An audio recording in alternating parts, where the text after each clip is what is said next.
Hi Scorpio, welcome to my channel. My name is 369. So tingnan natin kung anong ganap sa iyo in the second week of April.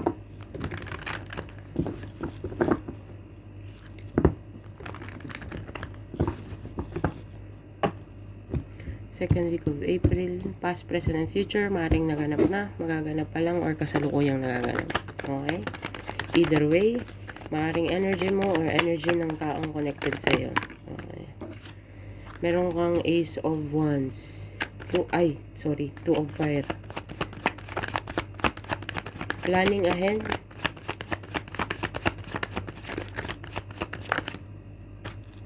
Oh my God, all at once. The Empress card, Two of Water, and the Hermit card. Together with the Ace of Fire, sabi ko na nga ba, lalabas din siya.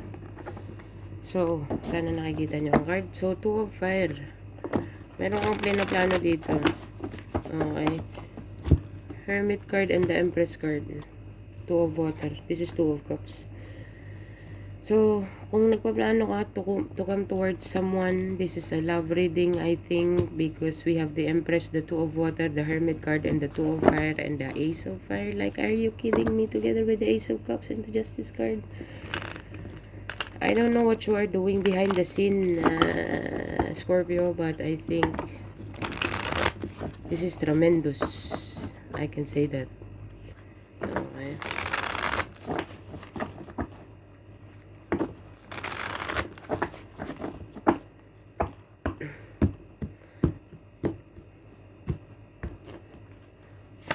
Clarify the Two of Fire. Queen of Cups.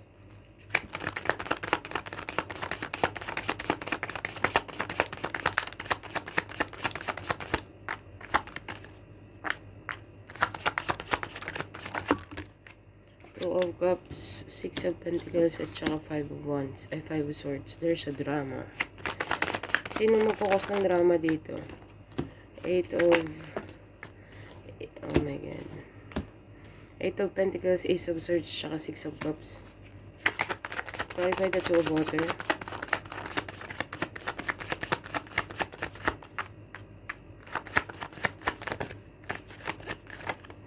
Oh my God, nagsisiliparan sila. The Devil card. Oh my God. Scorpio, both of you, you know, Ace of Pentacles.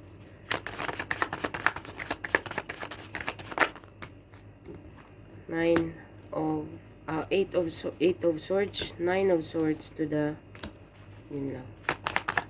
Clarify the Hermit card. The Star card and the Ten of Cups. Wow. One more.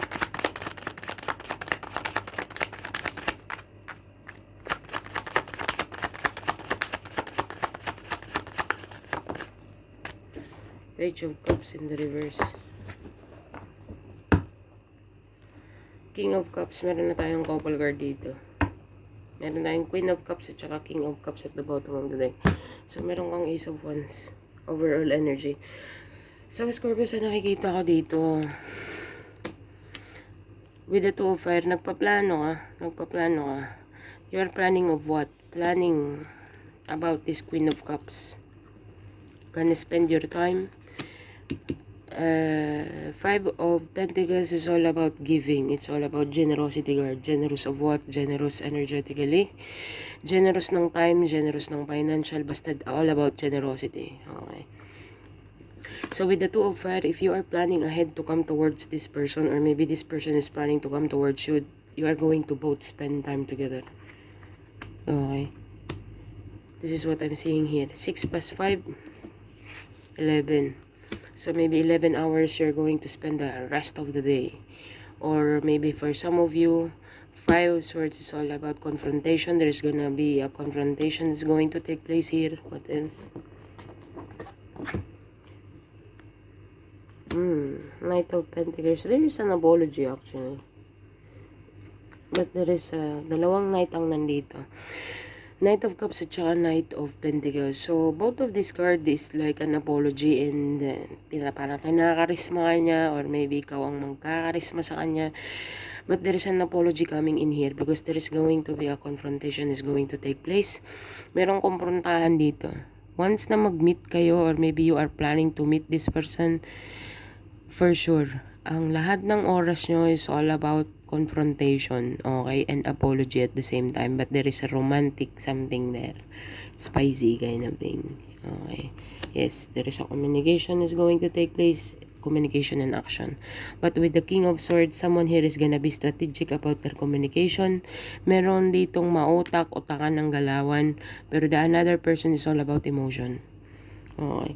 Queen of Pentacles and the King of Swords. So, for some of you, hindi ko alam kung ikaw ang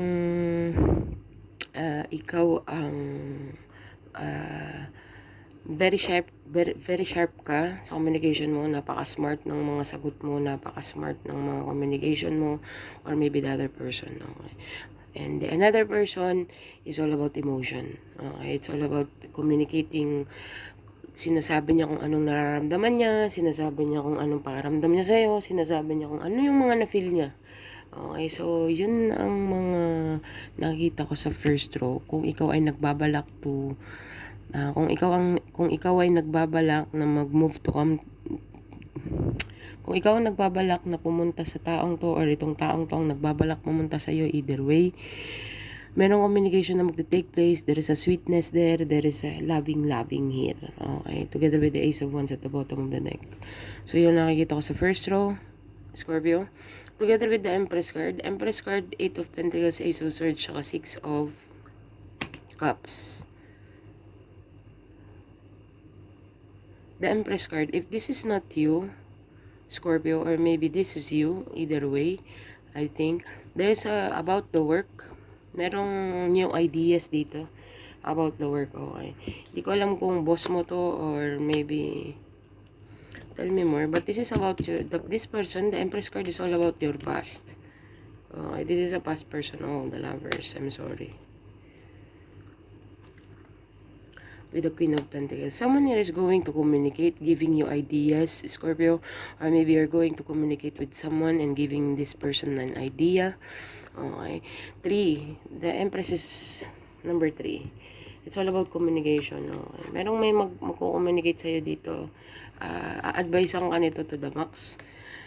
At saka ang the Empress card is a very wise decision-making person. Okay. Very wise in communicating, or maybe this is you advising someone, person from your past. Okay. And both of you are very nostalgic here. Okay. Very missing each other. Yun ang masasabi ko. Na-miss nyo ang bawat isa. The intimate is here. The sweetness is here in the first row. But in the second row here, you will feel kasi ang the Lovers card is all about decision making as well. Okay. So there is gonna be a message, news, tawag niyan positive. It's a happy news, positive news. Okay, with the Four of Swords, healing card, together with the Death card. Oh my God. I don't know, hindi ko alam kung sinong merong health issue. Okay, pero for some of you, there's gonna be an health issue. Hindi ko alam kung ikaw or the person that you are dealing with. Magko-communicate kayo dito ng mga nararamdaman nyo, and the another person is going to advise you that you have to work on it about your health. Okay. King of Wands. Okay. And the Moon card.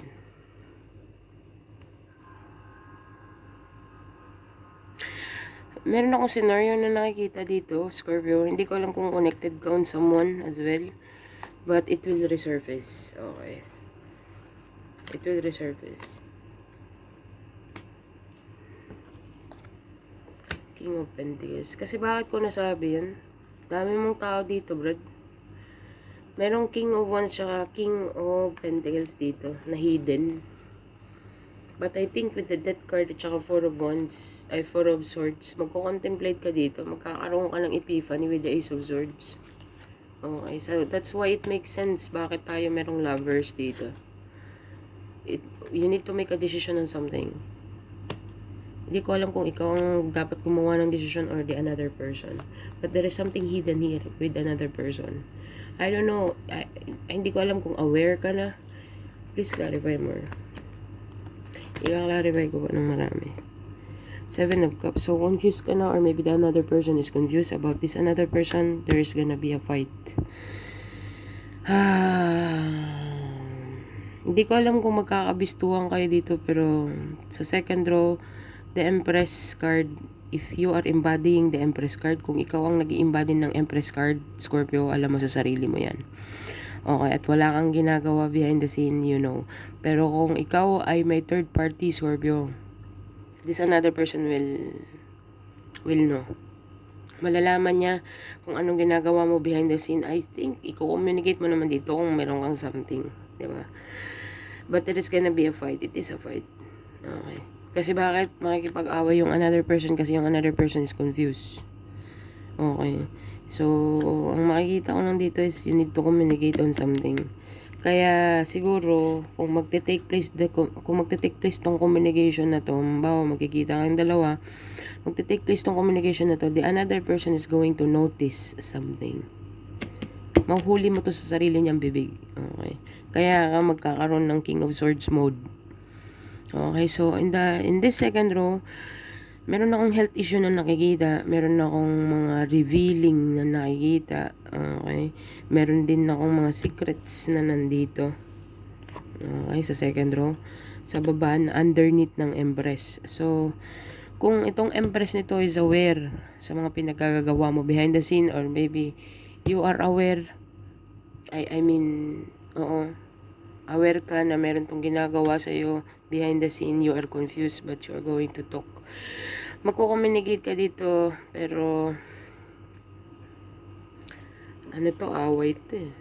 The Hangman with the Queen of Wands. Mauuwi lang din sa mauuwi lang din sa anong tawag niyan, makeup sex na sinasabi.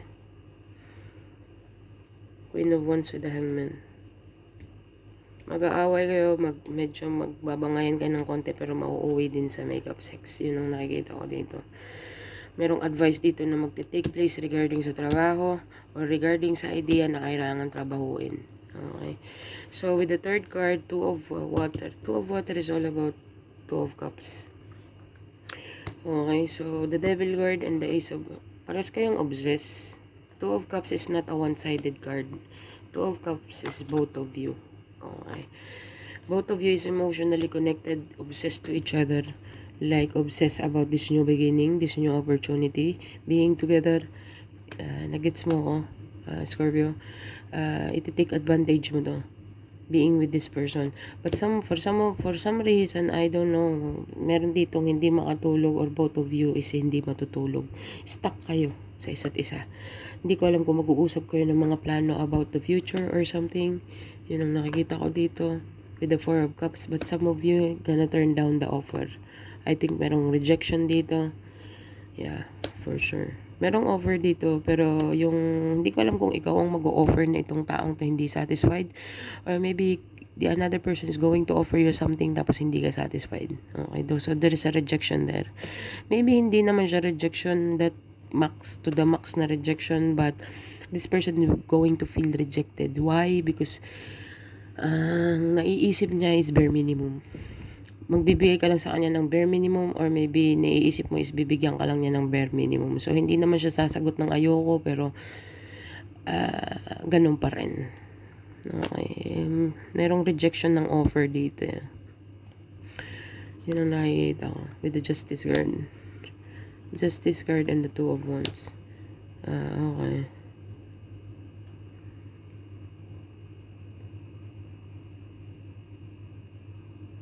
Sana na lang intindihin mo, Scorpio, kung ano pa man ang mga dapat mong intindihin mo na lang, kasi meron ka ditong Justice card at saka Two of Wands. Hindi ko alam kung anong pinaplano mo, pero meron ka sariling mundo regarding sa mga papel, or sa gets mo yung meron kang secret dito. Hindi mo naman sinabing secret, but with the Strength card, meron kang pinagdadaanan dito. Kaya siguro ganito na lang ang offer mo, or maybe the another person, ganito na lang yung offer niya ka bare minimum, kasi meron siyang pinagdadaanan dito with the Justice card. and the Two of Wands and the Strength card. So, all about legalities, all about law. So, kung hindi siya talaga totally, fully magiging committed sa'yo, intindihin mo na lang. Or maybe, ikaw, hindi ka totally magiging committed with this person, cross-watcher, intindihan na lang. Okay. So, yun ang nakikita ko sa third row. With the Hermit card here together, the Hermit card, okay, clarified by the Star card and the Ten of Cups, together with the Page of Cups in the reverse. Okay.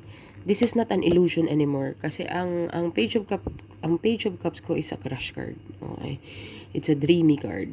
Dreamy. Parang nananaginip ng gising. Gets mo? Sa illusion din daw masasabi. Hindi, kasi ang Moon card is all about secret and illusion. Okay. So, kung the Page of Cups here is in the reverse, someone here is ayaw nyo ng false hope. Gets mo? Hindi ko alam kung ikaw or the another person. Okay, kasi ang communication dito, hindi ko alam kung anong mga klaseng pangako, anong mga klaseng magaganap na mga future plan dito. Pero the another person with the Star card and the Ten of Cups, stop the illusion. Ayoko ng false hope. Gets mo? Gets mo? False hope with the Five of Cups in upright, Five of Cups, and the Hierophant card. Hierophant card and the Ten of Wands. Hindi ganun kadali. Hindi ganun kadali. Lalo na, Scorpio, if ikaw may baggage ka, okay, and the another person is may baggage din, so it's not gonna be easy. Okay. So, hindi ko alam kung sino ang magsasalita sa inyo ng ayoko ng false hope. Okay. The another person is very regretful. Or maybe having an scarcity mindset. Actually, the another person is not prepared. Or maybe you are not prepared. Both sides. Kasi meron ditong court something. Hierophant card is all about the court. It's all about marriage. It's all about contract. It's all about, you know. So, yun ang nakikita ko dito sa third row, Scorpio.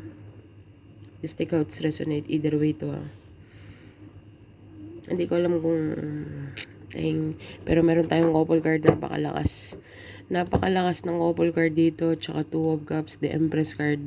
Napakaganda with the Ace of Wands at the bottom of the deck, overall energy. Napakaganda, pero communication dito ang kailangan. Kailangan nyo mag-communicate, pero yung another person is napaka-smart niya sa communication niya. At saka merong offer dito na bare minimum lang, tapos feeling rejected ng another person. Intindihan na lang ang kailangan dito.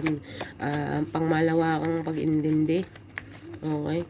At saka kung ayaw ng false hope dito, kailangang trabahuin, lahat is kailangang idaan sa proseso. So, hindi ganun kadali, pero it will get there. Kasi both of you having a mutual, hindi mutual, this is equal give and take. This is both of you, hindi to one-sided connection. Both of you fulfilled each other. Okay. So, if you're going to plan about something, the another person is very strategic. Napaka-wise ng communication niya. Tsaka mga idea na ang galing. So, kung the another person is sarado ang utak, hindi niya matanggap or makitid ang pag-uutak, walang mangyayari. Okay. Ang dami niyong Ace, may Ace of Pentacles, Ace of Fire. There's a passionate new beginning here. Fiery. Business. Ang tawag yan, moving in together with the Ten of Cups. But, hindi ko rin masisisi kung sino ang magsasabi ng false hope. What is the advice here? Expect some powerful change, definitely. 360 ang ikot nito. I don't know kung sino to, pero kung ano man ang pinaplano nyo, it's gonna work out, pero dapat kailangan ng pangmalawakan na pag-intindi. Okay. Nothing will come of this situation. I don't know kung saan banda yan. Nothing will come into the situation. Why? Kasi both of you need some communication and understanding. Kailangan ng pangmalawakang pag-intindi. Kasi yung another person may pinagdadaanan or ikaw ay may pinagdadaanan. A time to give rather than to take. Okay. So, hindi ko alam kung kanino yung advice na yan. A time to give rather than to take. A time for healing. Okay. So, talagang hindi ko alam, Scorpio, kung ikaw ang drain or maybe the another person is drained. So, that's all I have. Give me some advice here. 3 cards for my Scorpio, please. Angel message number. 7. Joker. Be careful. Jack. Merong deceitful energy dito. Okay, 763. 763, Scorpio. Google mo siya, angel message number, baka ma-resonate sa sitwasyon mo. So, yes. Be careful with the Joker and the Jack. Okay, starting with the J. Hindi ko alam, Scorpio, kung pinaglalaroan ka ng tadhana or paglalaroan ka ng tadhana, pero be careful. It's a test. Yun ang masasabi ko. Pagsubok lang yan.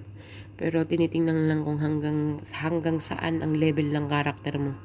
So, yes, Scorpio, kung naka-resonate ka po, you know what to do. Hit the thumbs up. Hit the notification bell, and para po stay connected tayo, subscribe ka na rin po. Para po sa mga Scorpio na hindi makaka-resonate, so better luck next time po. Baka mahagap ko na yung energy nyo. So, yeah. Thank you for being here, Scorpio. Thank you for watching, and bye for now.